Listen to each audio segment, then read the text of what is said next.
प्रेयस हैं। जी बताइए, गर्मी की छुट्टी में क्या सब चल रहा है?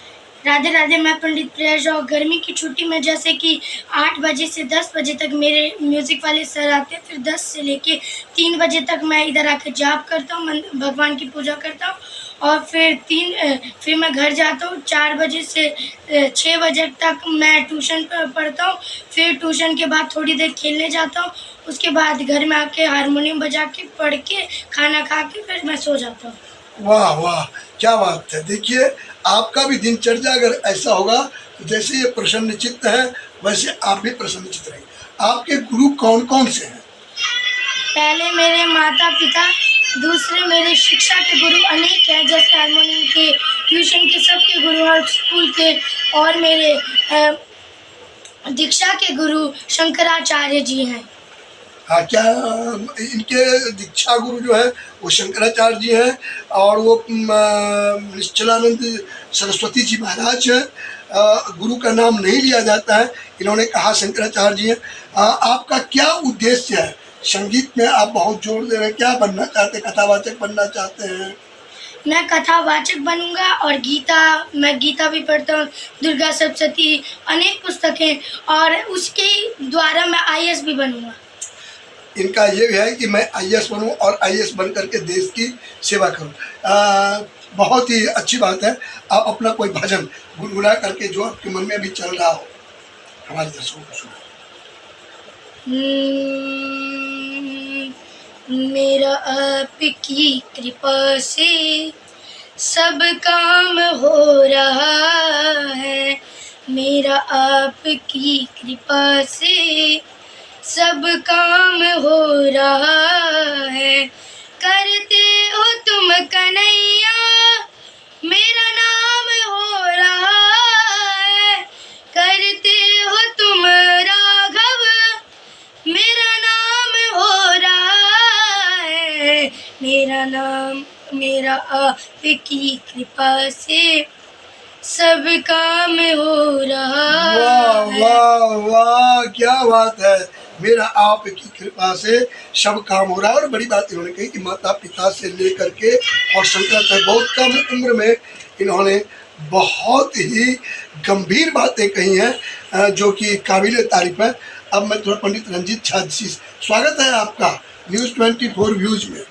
नमस्कार, मैं समस्त भारतवासी को मैं झा इंटरनेशनल मैरिज ब्यूरो से मैं पंडित रंजीत झा सभी को जय सिया राम। ये शादियाँ और सरकार का जो ये संबंध है, दोनों एक ही, शादी और सरकार, तो मैं दोनों के बारे में एक एक सवाल आपसे। शादियाँ क्यों टूटती हैं और सरकार जो गठबंधन बनाने के लिए वो क्यों टूटता है?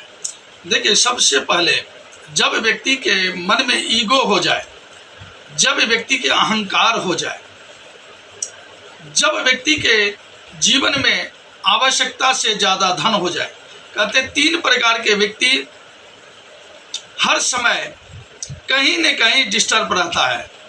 कहते हैं जो 3 प्रकार के जो व्यक्ति है, जन्मांध, मदांध और कमांध, यह तीनों जो वासनाएं वाले व्यक्ति है, जिसको राजा के अभिमान में वो घमंड में चूर हो जाता है, जिसको विद्युता में अपने आप को चूर हो जाता है, और जो वासनाएं के रूप में चूर हो जाता है अभिमान में, इस तरह के व्यक्ति बहुत लंबा तक किसी से अच्छा संबंध नहीं बना पाता है।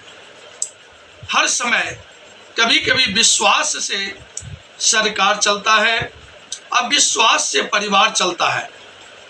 जहाँ पर विश्व और वास, जहाँ पर वास हट जाता है तो विष बन जाता है। और जब किसी के मन में जहर उत्पन्न होने लगे तो वो चलता नहीं है, वो विष हो जाता है, वो एक न एक दिन प्रॉब्लम होता ही है। तो जैसे राजा, आज के समय में हर व्यक्ति थोड़ी सी स्वार्थ कहीं से क्यों ना सिद्ध हो जाए, यहाँ छोड़ता है वहाँ पकड़ता है, वहाँ छोड़ता है वहाँ पकड़ता है। जैसे बंदर सिंह के करीब में पहुँचता है और जब सिंह उसके ऊपर में आक्रमण करने लगता है तो बंदर बहुत वृक्ष के ऊपर चढ़ जाता है, लेकिन सिंह के गर्जना से बंदर इस वृक्ष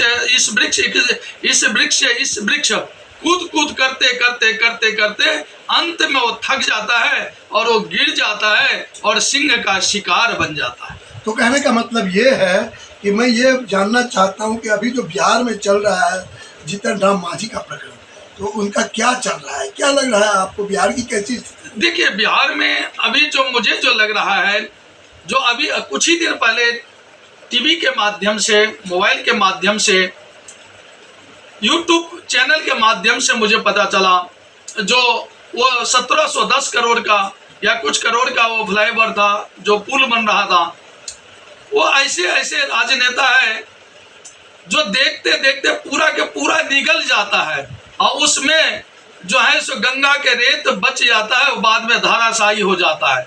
मैं एक छोटी सी कहानी बताने जा रहा हूं, आप लोग ध्यान से सुनिएगा। एक बार क्या हुआ, तो एक विदेश के आर्किटेक्ट इंडिया के आर्किटेक्ट से संबंध बनाया, तो इंडिया के आर्किटेक्ट को बुलाया, जो आज मेरा घर का गृह प्रवेश है, इसमें आप भाग लें। तो इंडिया के आर्किटेक्ट ने विदेश गया और उसका भवन जब देखा तो बड़ा ही आनंदित हुआ, बोला बहुत सुंदर आपका भवन बना है, आपको कैसे ये बन गया? तो बोले आगे वो स्कूल कॉलेज और बड़े बड़े फ्लाईओवर जो बना है ना, उसका ये 10% का ये भवन तैयार हुआ है, उसका 10% का कमीशन जो है खाया हूं, उससे ये भवन तैयार हुआ है। बस इंडिया के आर्किटेक्ट भी ऐसे ही प्रकार के चिंतन किया, बस वो आया इंडिया, और जब आया तो वो भी अपना बड़े बड़े टेंडर लेने लगा और अपना भवन निर्माण चालू कर दिया। अमेरिकन और विदेशी आर्किटेक्ट को बुलाया, बोला आप मेरे गृह प्रवेश में आप भाग ले। जब इंडिया के आर्किटेक्ट ने उसको बुलाया तो वह इस भवन को देख करके बहुत ही आश्चर्यचकित हो गया और बोला कि आप तो बहुत ही दिव्य सुंदर भवन निर्माण किया है, जैसे स्वयं विश्वकर्मा जी ने निर्माण किया है। तो बोले आप यह बताइए कैसे इस प्रकार के भवन आप निर्माण कर लिए? बोले आगे जो फ्लाईओवर है ना, उसका ये 100% का है। बड़ी बात। बोला जो ये कागजी में ही इंडिया में बहुत बड़े बड़े बिल्डिंग दिखाई देने लगता है और वास्तविक में कुछ नहीं, 100 के 100% का हमारा घर तैयार हो जाता है। तो भारत का यही इतिहास है और आज के समय में कुछ राजनेता वास्तव में बहुत ही अच्छा कार्य करने लगा है। जैसे कुछ विद्वान राजनेता अभी प्रवेश किया है, जो भारत के कार्य करने में जो मैं देख रहा हूँ, जैसे नितिन गडकरी जी का बहुत ही अच्छा कार्य चल रहा है। जैसे में अश्विनी वैष्णव जी, जो विद्वान कहते विद्या गुणी मन उनका गुण सागर है अश्विनी वैष्णव जी का, जो अभी रेल मंत्री है। रेल घटना जो हुआ है, देखिए रेल दुर्घटना यह चीज प्रकृति का है, कभी कभी mistake is committed by all of, गलतियां सभी से हो जाती है और किसी कारण बस प्रकृति के जो स्वभाव है, कुछ व्यक्ति का खुद का ग्रह दशा ऐसा है जो कुछ कारण से किसी का कोई से कोई प्रॉब्लम हो जाता है, लेकिन उसमें वहां पर रेल मंत्री खड़ा नहीं था। हाँ, रेल मंत्री के कर्तव्य बनता है जो अपने डिपार्टमेंट को सही रखे, रेल को चुस्त और दुरुस्त रखे। पहले भी बहुत, जैसे मैं रामविलास पासवान जी का रेल मंत्री में बहुत अच्छा कार्य करते हुए देखा, और भी नीतीश कुमार जी भी जब रेल मंत्री थे तो काफी अच्छा कार्य किया, लेकिन अश्विनी वैष्णव जी बड़े विद्वान व्यक्ति हैं। आज जो वंदे भारत ट्रेन का जो भारतवर्ष में जो चल रहा है, जहाँ मैं कई बार उससे यात्रा किया हूँ, बहुत ही आनंदित हुआ हूँ। क्या आपको लगता है इसमें कोई साजिश हुआ? देखिए, भारत में बहुत चीज ऐसा है जहाँ पर कि बिना साजिश का कुछ नहीं होता है। क्या मोदी जी का 24 में आपको क्या लगता है? देखिए, मोदी जी एक बड़े ही राजनेता है और वो राजनेता ही नहीं है, वो चाणक्य भी हैं, और उनमें जो एक सक्षम राजनेता में जो गुण होना चाहिए वो मोदी जी में है, जिनमें कि कहते हैं विद्या बपुखा वाचा वस्त्रेन विभ्रेन भगारे पंचमी पूज्यो नरा प्राप्ते गौरवम।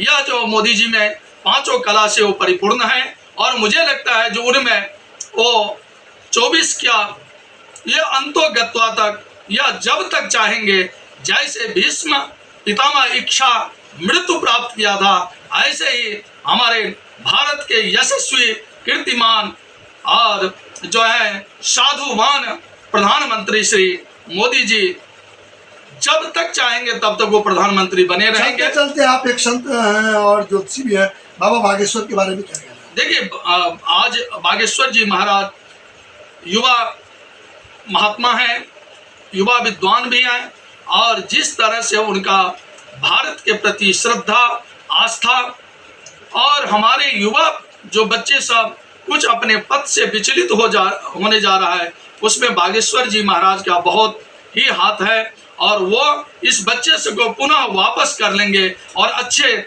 शिक्षा और दीक्षा, सुसंस्कृति, सुसंस्कार को वो रास्ता दिखाएंगे। और मुझे लगता है जो बागेश्वर जी महाराज जिस प्रकार से सनातन को उठा रहे हैं, और सनातन को, और मुझे लगता है सनातन को ही नहीं, सभी व्यक्ति को कुछ न कुछ प्रेरणा दे रहे हैं। मैं उनके बहुत ही गुणगान करता हूं, और मैं भी हनुमान जी का उपासक हूं, और जिसके ऊपर में प्रभु श्री हनुमान जी के कृपा होता है तो वो गधा भी पहलवान बन जाता है, और जो पहलवान हो वो तो साक्षात हनुमान बन जाता है। तो जिस पे राम मेहरबान तो गधा पहलवान, वही बात है।